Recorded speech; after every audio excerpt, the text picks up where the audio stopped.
Oke, di penutup video sebelumnya, gue ada ninggalin satu pertanyaan buat kalian.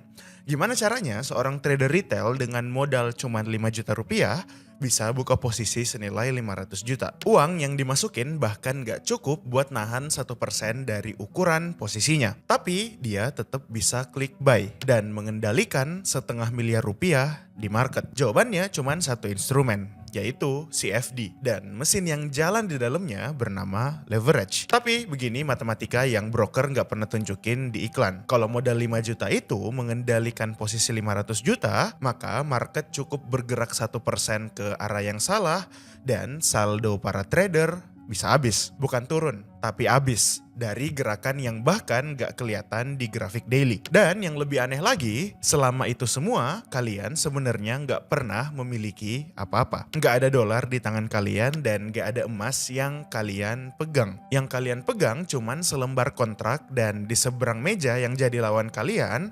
seringkali adalah broker itu sendiri. Inilah CFD, satu-satunya pintu masuk trader retail ke market forex. Sekaligus alasan kenapa menurut data regulator dunia, 70-90% akun retail berakhir rugi. Di video ini kalian bakal ngerti apa itu CFD yang sebenarnya. Gimana leverage bisa ngelipatin akun kalian ratusan persen atau menghilangkan akun kalian sampai nol dalam hitungan menit. Kalian juga bakal lihat biaya-biaya tersembunyi yang diam-diam menggerus modal kalian tiap malam. Dan kalian bakal paham kenapa regulator di seluruh dunia sampai harus turun tangan ngerem instrumen ini. Alat yang sama yang ngasih kalian tiket masuk ke market adalah alat yang paling rajin habiskan akun pemula. Bedanya orang yang bisa bertahan bertahun-tahun di market seperti ini sama orang yang meledak di bulan pertama cuman satu.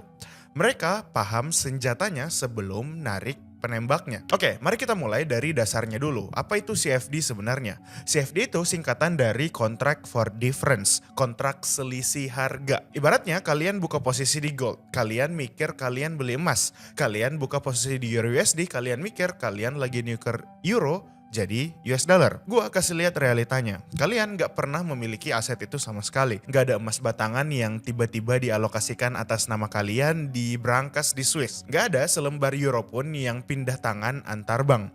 Terus apa yang terjadi waktu kalian klik buy? Kalian dan broker cuman lagi bikin satu kesepakatan tertulis. Kalau harga asetnya naik dari titik kalian buka posisi sampai titik kalian tutup, broker akan bayar selisih harganya ke kalian. Kalau harganya turun, kalian bakal bayar selisihnya ke broker. Itu doang. Itu keseluruhan produknya. Cuman selembar kontrak. Ini alasan utama kenapa CFD bisa meniru market apapun di dunia. Kalian mau trading forex, emas, indeks saham S&P 500, minyak mentah, semuanya bisa dibungkus dalam bentuk CFD tanpa kalian harus pernah menyentuh aset fisiknya. Sekarang muncul satu pertanyaan logis. Kalau kita emang nggak pernah punya aset aslinya, kenapa mayoritas trader retail forex di seluruh dunia jalan di atas CFD? Kenapa nggak beli aset aslinya aja? Alasannya ada 4. Alasan pertama, nggak ada serah terima fisik. Ini cash settled bersih. Kalian trading minyak nggak perlu pusingin mikirin ada truk tangki yang datang ke rumah buat ngirimin barel minyak. Semuanya diselesaikan dalam bentuk uang tunai di akun kalian. Alasan kedua, kalian bisa long dan short sama gampangnya. Di instrumen tradisional, ambil untung dari harga turun itu susah. Di CFD semudah klik tombol sell. Dan ini krusial banget di market forex yang pergerakan turunnya bisa sesering harga dia naik. Alasan ketiga, ukuran transaksi yang super fleksibel. Di market asli kalian mungkin harus masuk dengan standar lot raksasa. Di CFD kalian bisa masuk pakai lot mikro 0,01 lot atau 0,1 lot. 3 alasan tadi yang bikin CFD berhasil mendemokratisasi akses ke market finansial. Orang biasa jadi bisa ikutan. Tapi tunggu dulu, ada satu alasan lagi, alasan keempat. Dan ini yang selalu ditonjolin broker di kebanyakan iklan. Namanya leverage. Dan justru leverage inilah yang bikin mayoritas akun retail kebanyakan hilang. Kita masuk ke inti masalahnya. Apa itu leverage dan pasangan yang namanya margin? Gampangnya gini, leverage itu kemampuan buat megang posisi raksasa cuman pakai modal kecil. Uang jaminan kalian yang kecil itu namanya margin. Coba kita pakai angka biar kalian bisa lihat mekanismenya. Katakanlah kalian pakai leverage 1:100.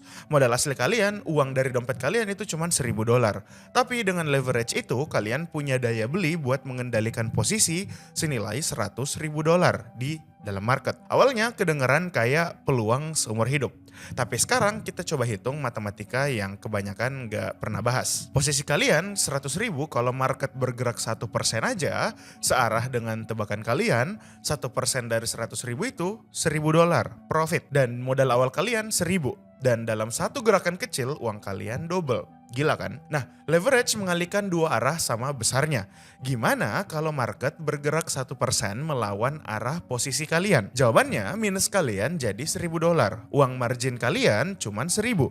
Artinya saldo kalian habis 0 dan lenyap. Cuman dari gerakan 1%. 1% yang bahkan sering gak kelihatan bentukannya di chart harian. Makin tinggi leverage kalian bukan cuman potensi profit yang membesar. Jarak gerak market yang bisa ngebunuh kalian justru makin sempit. Dan di leverage 1:10 market harus gerak 10% buat menghabiskan akun kalian. Di 1:50 market butuh 2%. Di 1:100 cuman butuh 1%. Di 1:500 cuman butuh 0,2% gerakan. Ibaratnya ada gerakan market sedikit di monitor kalian, posisi kalian udah kena margin call. Jadi angka kerugian retail 70-90% tadi bukan karena trader retail itu semuanya bodoh. Matematika leverage emang sekejam itu ke modal kecil. Kalian cuman dikasih ruang gerak yang sangat-sangat sempit buat bertahan hidup. Dan leverage bukan kekuatan gratis. Itu adalah resiko murni yang kalian pinjam dan akan selalu ditagih balik lewat akun yang habis. Makanya buat akun kecil, kebanyakan orang disarankan pakai akun Sen dan nanti kita bahas di beberapa video selanjutnya. Gimana? Kalian masih ngikutin sampai sini? Karena urusan CFD belum selesai. Selain ruang nafas yang sengaja dibikin sempit pakai leverage, ada biaya-biaya tersembunyi yang diam-diam ngegerus modal kalian. Yang pertama adalah spread. Ingat di video sebelumnya kita bahas selisih harga buy dan sell. Di CFD ini jadi biaya masuk utama.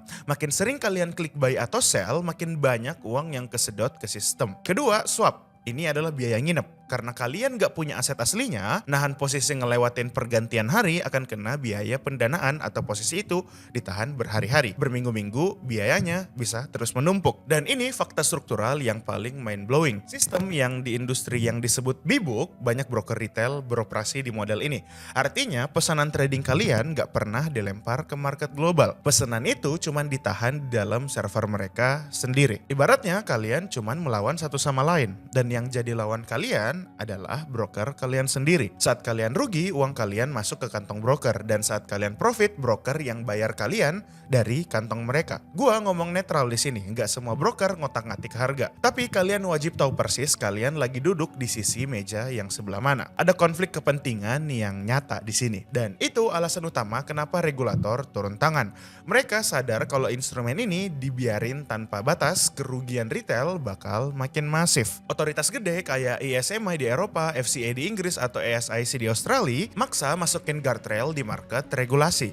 Mereka ngebatasin cap leverage buat retail. Pasangan mata uang major dibatasi ketat dan kalian gak bakal nemu leverage 1:500 di bawah regulasi mereka. Mereka nerapin negative balance protection. Kalian gak bisa rugi lebih dari modal yang disetor. Kalau saldo kalian 0, kalian gak disuruh nombok. Dan sistem margin close out diwajibkan. Broker wajib nutup paksa posisi kalian sebelum saldonya benar-benar minus. Mulai paham ya bedanya? Di Indonesia, Forex dan CFD itu legal dan diatur negara. Tapi catat ini, sejak 2025 kewenangan pengawasannya lagi berpindah dari Bapepti ke Bank Indonesia buat sisi Forex atau falas. Dan ke OJK buat derivatif lain kayak indeks saham. Tapi dengerin gua baik-baik, regulasi cuman ngejagain sistemnya. Regulasi nggak bisa ngubah matematikanya. Resikonya tetap murni di tangan kalian. Coba perhatiin satu pola ini. Broker yang berani nawarin leverage paling tinggi ke kalian biasanya justru entitas yang sengaja beroperasi di luar perlindungan regulator tadi. Mereka jualan leverage tinggi. Kalian telan itu mentah-mentah. Kalian langsung masuk ke statistik kerugian tadi. CFD itu cuman alat, dipakai dengan manajemen risiko yang sangat ketat dengan ukuran leverage yang wajar. Instrumen ini sah dan berfungsi. Oke, subscribe biar nggak ketinggalan video baru dari channel Simple Trade ini. Dan kalian boleh kasih saran atau input buat gua di kolom komentar. Kalian juga boleh request kalau next mau bahas video apa. Disclaimer, derivatif seperti leverage, futures, dan forex beresiko sangat tinggi. Kalian bisa kehilangan seluruh modal kalian. Konten ini cuma edukasi dan bukan nasihat keuangan. Trading dengan bijak pakai modal yang dingin.